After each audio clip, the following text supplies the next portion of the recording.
ओम नमः शिवाय। हर हर महादेव। प्रिय भक्तों, आप सभी का आपके अपने YouTube चैनल में स्वागत है। क्या आपने कभी सोचा है कि जब मनुष्य के सारे सहारे छूट जाते हैं, जब अपना भी साथ छोड़ देता है, जब संसार के सभी द्वार बंद हो जाते हैं, तब कौन होता है जो अपने भक्त का हाथ थामता है? शास्त्र कहते हैं, उस समय स्वयं देवों के देव महादेव अपने भक्त की पुकार सुनते हैं। वे धन नहीं देखते, वैभव नहीं देखते, ऊंच नीच नहीं देखते। वे केवल एक चीज देखते हैं, भक्त का निष्कलंक प्रेम और अटूट विश्वास। आज सोमवार का परम पावन दिन है, भगवान भोलेनाथ का प्रिय दिवस।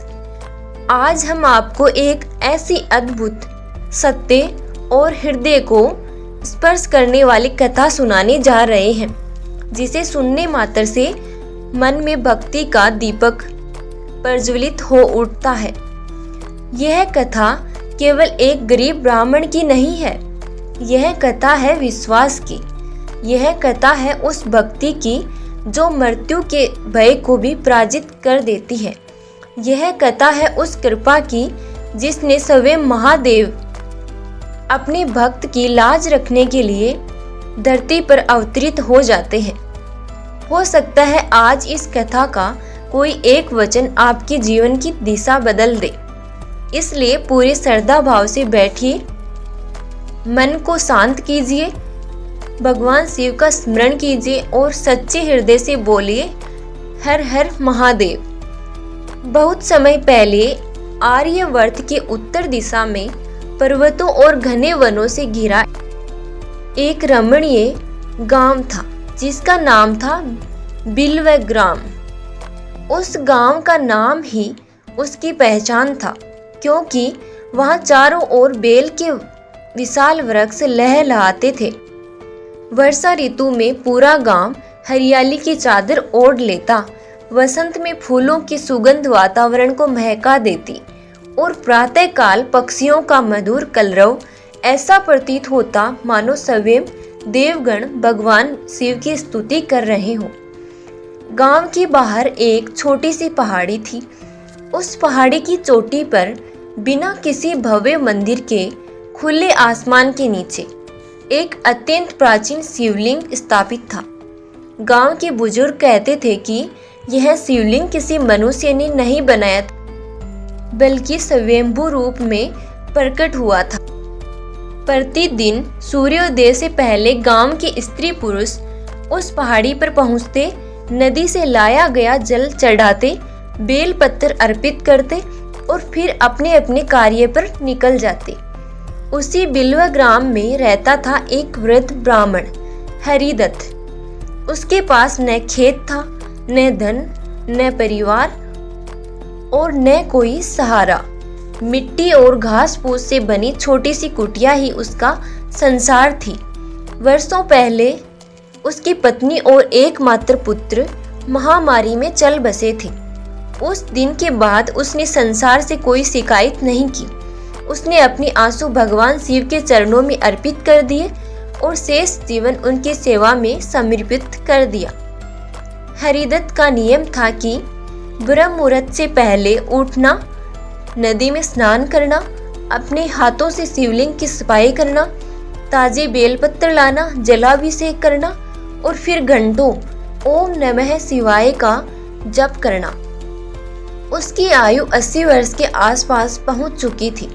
कमर झुक गई थी, घुटनों में कंपन रहता था, आंखों की रोशनी भी पहले जैसी नहीं रही थी, किंतु उसकी श्रद्धा पहले से भी अधिक प्रबल थी।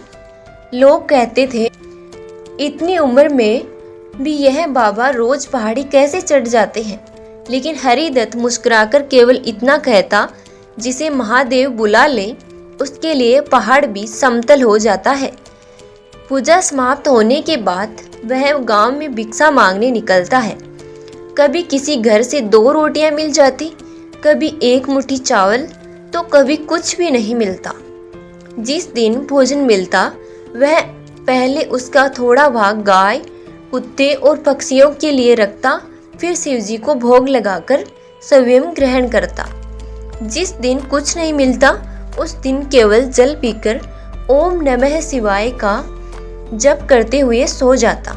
उसे विश्वास था जिसने जन्म दिया है वही पालन भी करेगा। समय बीतता गया। एक वर्ष ऐसा आया जब बादलों ने धरती से मुंह मोड़ लिया हो। बरसात नहीं हुई, तालाब सूख गए, नदी की धारा पतली पड़ गई, कुओं का जल समाप्त होने लगा, खेतों में दरारें पड़ गई, अन्न दुर्लभ हो गया। गांव के समृद्ध लोग भी चिंता में डूब गए। धीरे धीरे भिक्षा मिलना भी बंद हो गया।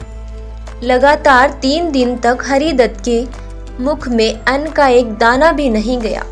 उसका शरीर, लेकिन चौथे दिन भी जब सोमवार का ब्रह्म मुहूर्त आया, उसने कांपते हुए हाथों से अपनी रुद्राक्ष की माला उठाई और बोला, हे नीलकंठ, यदि यह शरीर आज टूट भी जाए तब भी आपकी पूजा अधूरी नहीं रहेगी।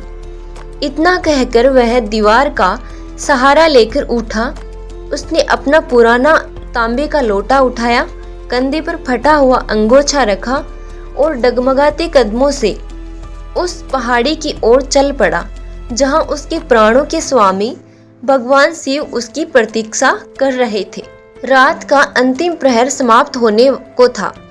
आकाश में असंख्य तारे टिमटिमा रहे थे और पूर्व दिशा में हल्की लालिमा दिखाई देने लगी थी। चारों ओर ऐसा सन्नाटा था कि केवल हवा की धीमी सरसराहट और हरिदत्त की माला के मनकों की आवाज सुनाई दे रही थी।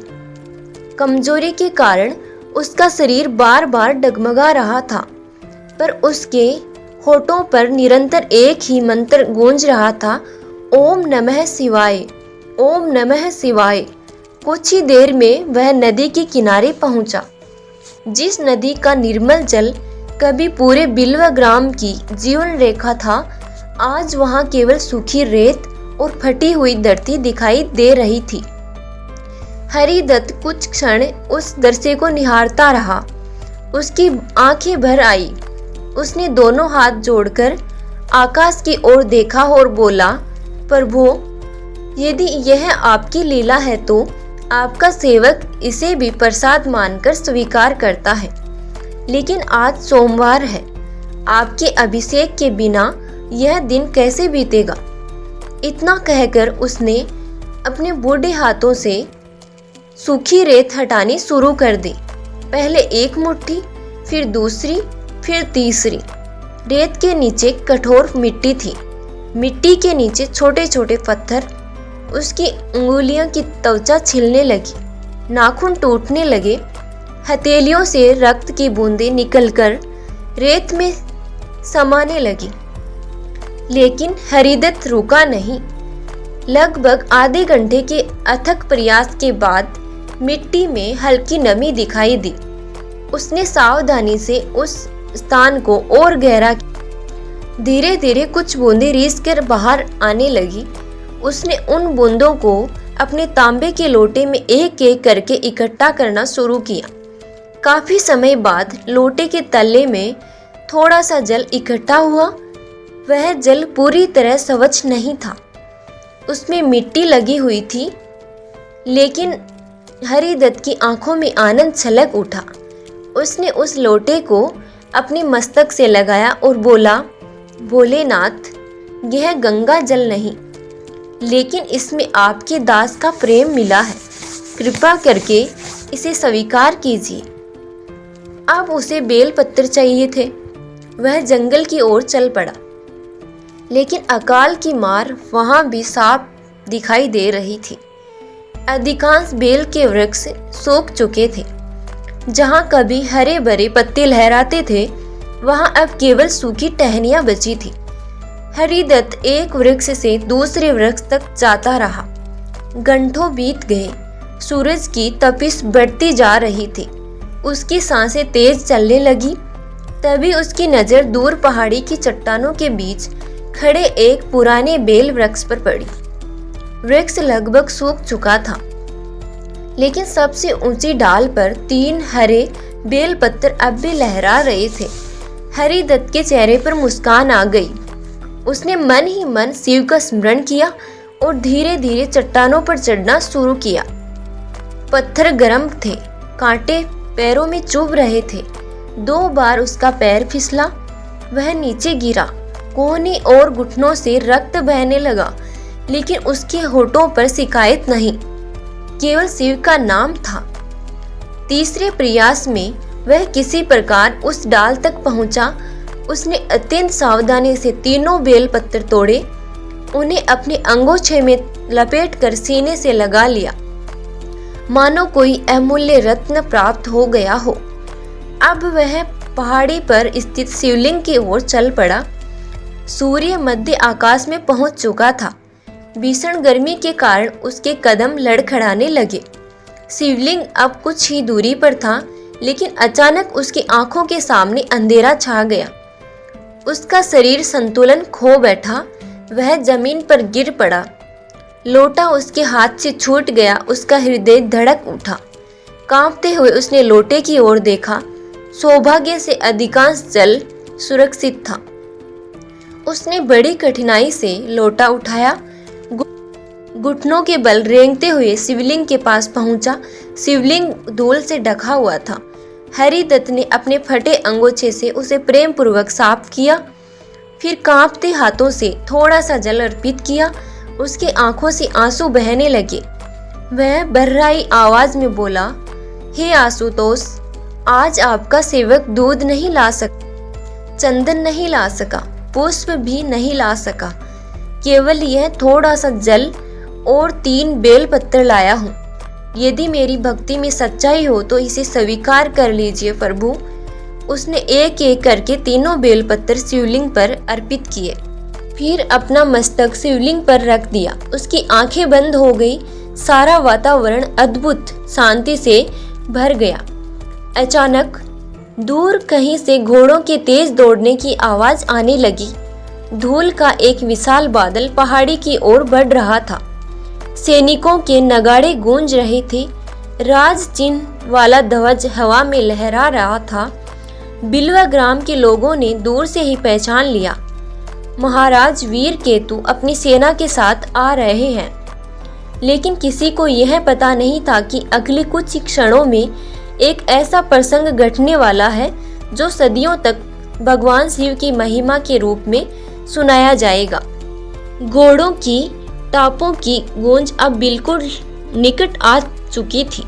कुछ ही क्षणों में पूरा पहाड़ी मार्ग धूल से घने बादल से भर गया। सबसे आगे स्वर्ण जटित रथ था, जिसके ऊपर राजे का विशाल ध्वज लहरा रहा था। उसके पीछे हाथियों की कतार, घुड़सवार सैनिक, धनुर्धर और मंत्री चले आ रहे थे। वह था उस प्रदेश का राजा वीर केतु। वीर केतु अत्यंत पराक्रमी था, किंतु उतना ही अभिमानी। उसे अपनी शक्ति, सेना और अपार धन संपत्ति पर इतना गर्व था कि वह स्वयं को अजय समझता था। उसके लिए संसार में सबसे बड़ा बल राज सत्ता थी। वह साधु संतों की भक्ति को केवल अंधविश्वास समझता था। जैसे ही राजा का रथ पहाड़ी पर पहुंचा, उसकी दृष्टि शिवलिंग के सामने पड़े वृद्ध हरिदत्त पर पड़ी।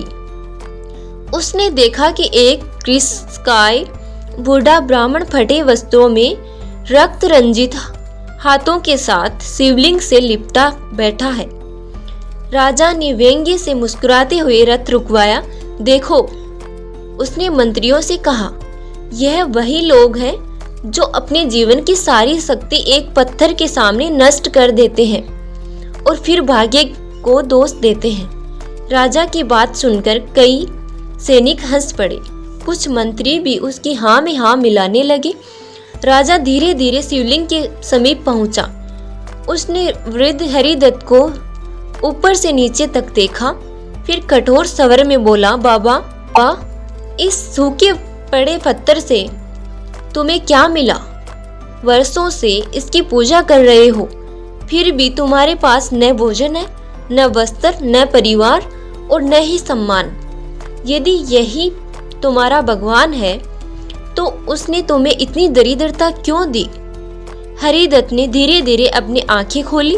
उसने राजा को देखा, फिर शांत भाव से शिवलिंग की ओर देखा और मंद मुस्कान के साथ बोला, राजन, जिसने मुझे अपना नाम दिया उसके बाद मुझे संसार से और क्या चाहिए। राजा हंस पड़ा। नाम से पेट नहीं भरता बाबा, हरिदत्त ने उत्तर दिया, और धन से मन नहीं भरता राजन। यह सुनते ही आसपास खड़े मंत्री एक दूसरे का चेहरा देखने लगे। राजा के चेहरे का रंग बदल गया।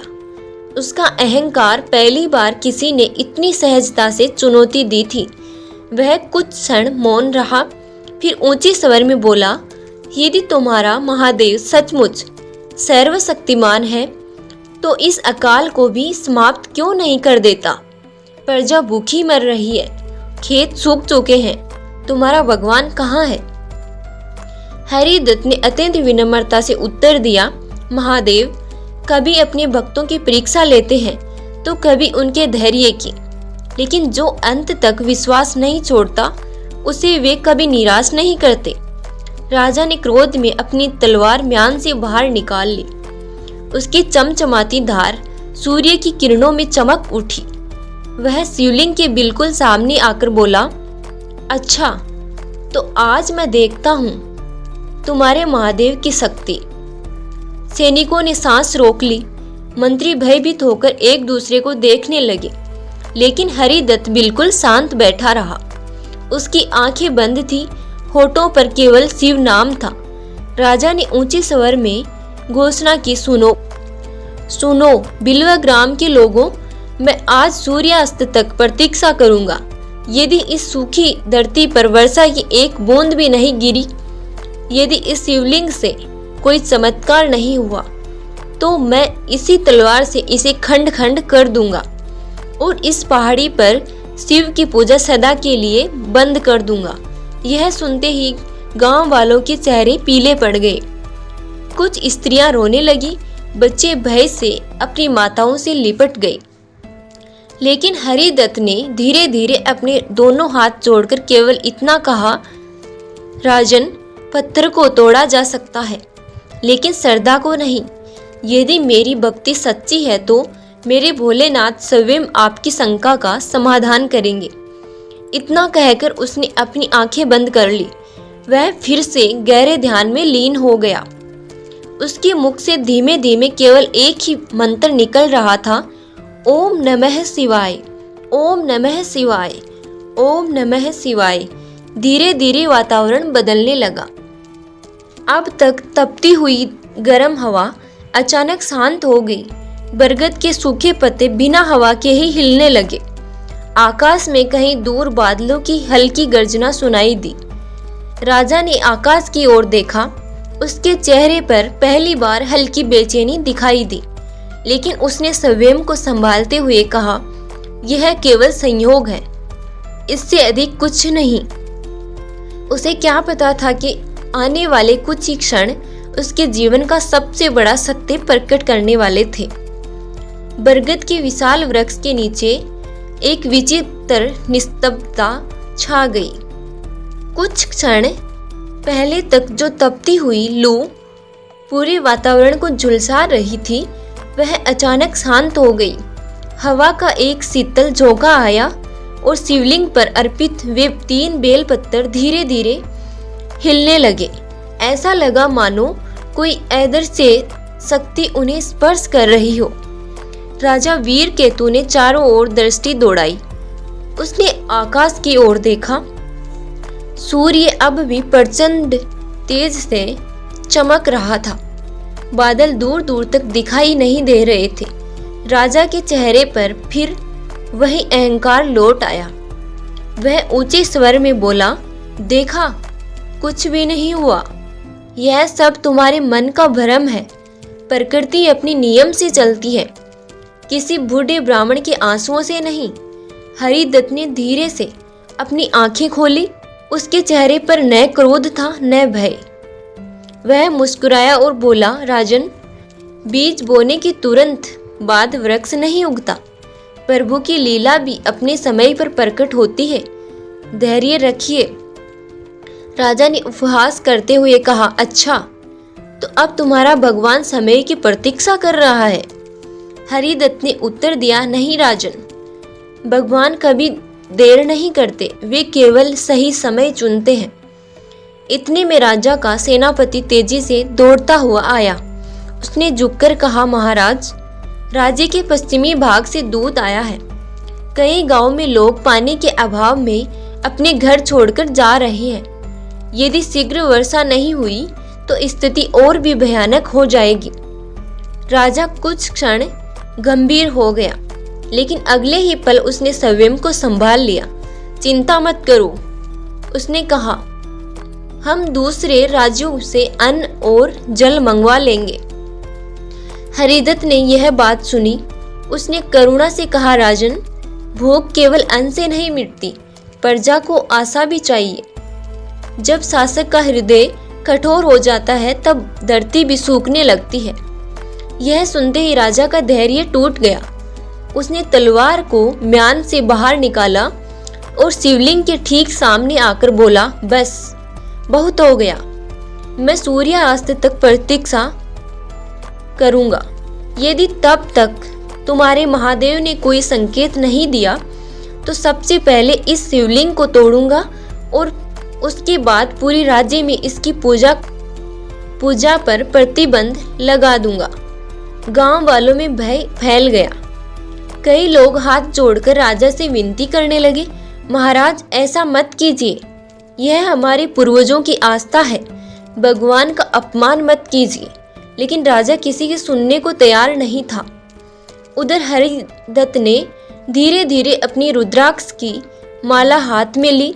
वह शिवलिंग के समीप पद्मासन लगाकर बैठ गया। उसने अपनी दोनों आंखें बंद कर ली।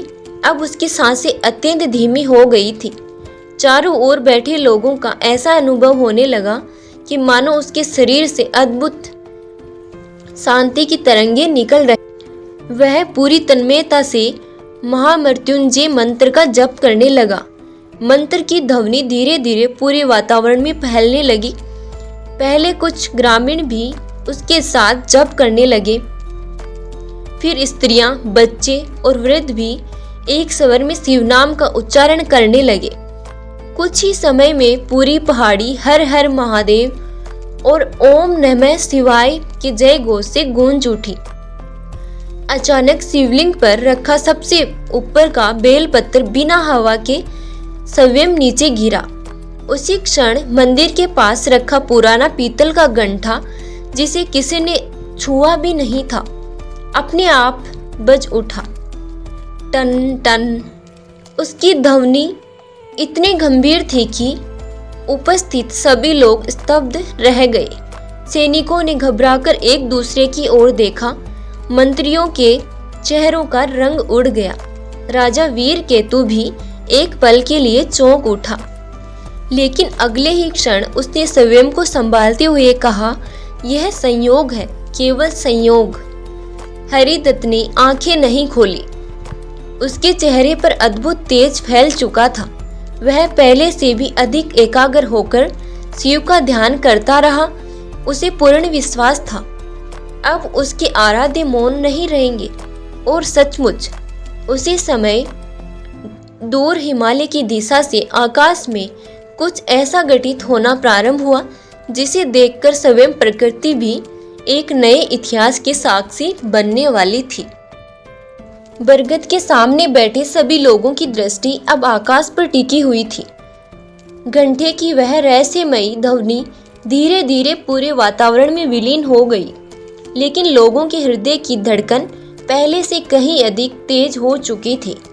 राजा वीरकेतु ने अपनी तलवार की मूठ और कसकर पकड़ ली।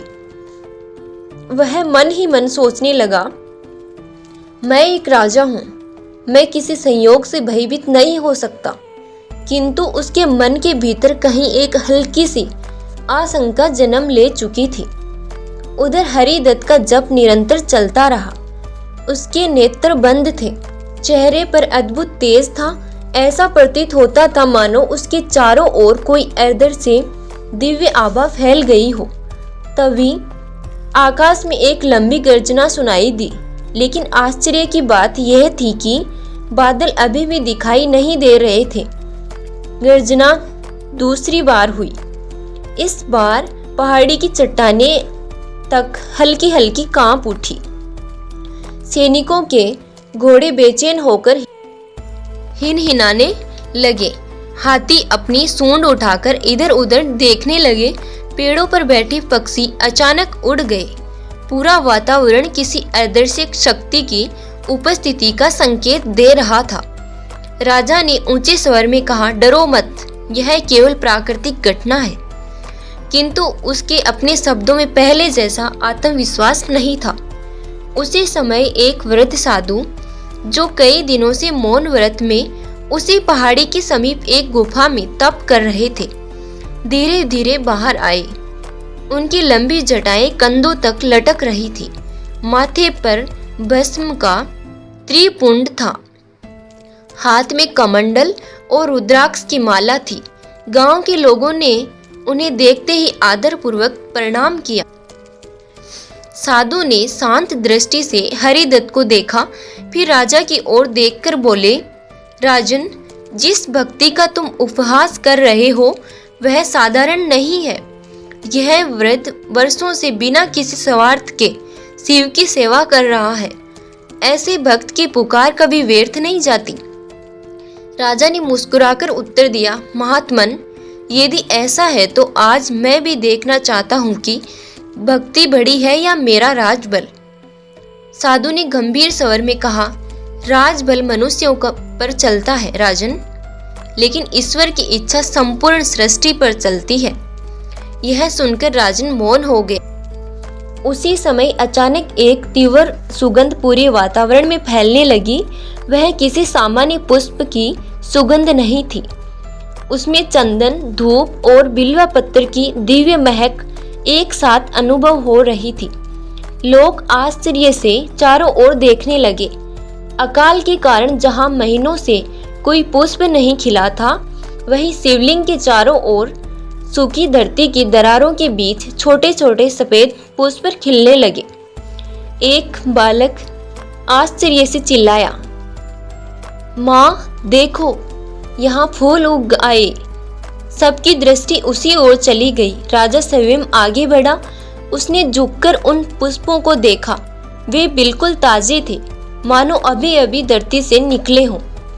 कुछ मंत्री घबराकर एक दूसरे का मुंह देखने लगे। सेनापति धीमे स्वर में बोला, महाराज, यह कैसे संभव है? यहाँ तो कई महीनों से एक तिनका भी हरा नहीं हुआ। राजा ने कठोर स्वर में कहा, शांत रहो, किसी निष्कर्ष पर मत पहुंचो। लेकिन उसके माथे पर पसीने की बूंदें साफ दिखाई देने लगी थी। उधर हरिदत्त अब भी समाधि जैसी अवस्था में बैठा था। उसके होठों से केवल एक ही शब्द बार बार निकल रहा था, शंभो शंभो शंभो। तभी शिवलिंग के ऊपर अर्पित जल की अंतिम बूंद स्वयं नीचे नहीं गिरी। वह कुछ क्षण तक शिवलिंग पर मोती की तरह चमकती रही। उसी क्षण आकाश में काले बादलों का एक विशाल समूह तेजी से उमड़ने लगा। कुछ ही पल पहले जो आकाश बिल्कुल स्वच्छ था, वह देखते ही देखते घने बादलों से भर गया। तेज हवाएं चलने लगी, बरगद की शाखाएं झूम उठी। बिजली की चमक ने पूरे आकाश को आलोकित कर दिया। सभी लोग स्तब्ध होकर उस अद्भुत दृश्य को देख रहे थे। वृद्ध साधु ने अपनी आंखें बंद कर दोनों हाथ जोड़ लिए और धीमे स्वर में कहा, भोलेनाथ, अब आपकी लीला आरंभ हो चुकी है। राजा वीरकेतु ने पहली बार अपनी तलवार नीचे कर दी। उसके मन का अहंकार डगमगाने लगा था, किंतु अभी भी उसके भीतर का संशय पूरी तरह समाप्त नहीं हुआ था। उसे क्या पता था कि अगले ही क्षण होने वाली घटना उसके जीवन का सबसे बड़ा सत्य बन जाएगी और वह उसी शिवलिंग के सामने सिर झुकाने को विवश हो जाएगा, जिसे तोड़ने का उसने प्रण लिया। आकाश में काले बादलों का विस्तार अब पूरे बिल्वा ग्राम के ऊपर छा चुका था। तेज हवाएं बरगद की विशाल शाखाओं को झकझोर रही थी। बिजली की चमक से पूरा पर्वत बार बार प्रकाशित हो उठता और अगले ही क्षण घना अंधकार छा जाता। गांव के लोग विस्मय से कभी आकाश की ओर देखते तो कभी शिवलिंग के समीप ध्यान मगन बैठे हरिदत्त को। उसी समय एक ऐसी गर्जना हुई कि पूरी पहाड़ी थर्रा उठी। राजा वीर केतु के घोड़े बिदक गए। कुछ सैनिक भय के कारण पीछे हट गए, लेकिन हरिदत्त पहले की भांति शांत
निर्मल जल वेग के साथ उतर रहा था। गांव के बुजुर्ग आश्चर्य से बोले, ऐसा तो हमने अपने जीवन में कभी नहीं देखा। वर्षा निरंतर होती रही, धरती की दरारें भरने लगी, सूखे वृक्षों की शाखाएं भीगकर जीवंत प्रतीत होने लगी। राजा वीर केतु की आंखें धीरे धीरे हरिदत्त की ओर उठी। वह वृद्ध ब्राह्मण अब भी समाधि में बैठा था। उसे अपनी चारों ओर हो रही किसी घटना का कोई भान नहीं था, मानो उसका मन केवल अपने आराध्य के चरणों में ही स्थित था। उसी क्षण शिवलिंग से एक अत्यंत कोमल दिव्य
वही हम सबके स्वामी है।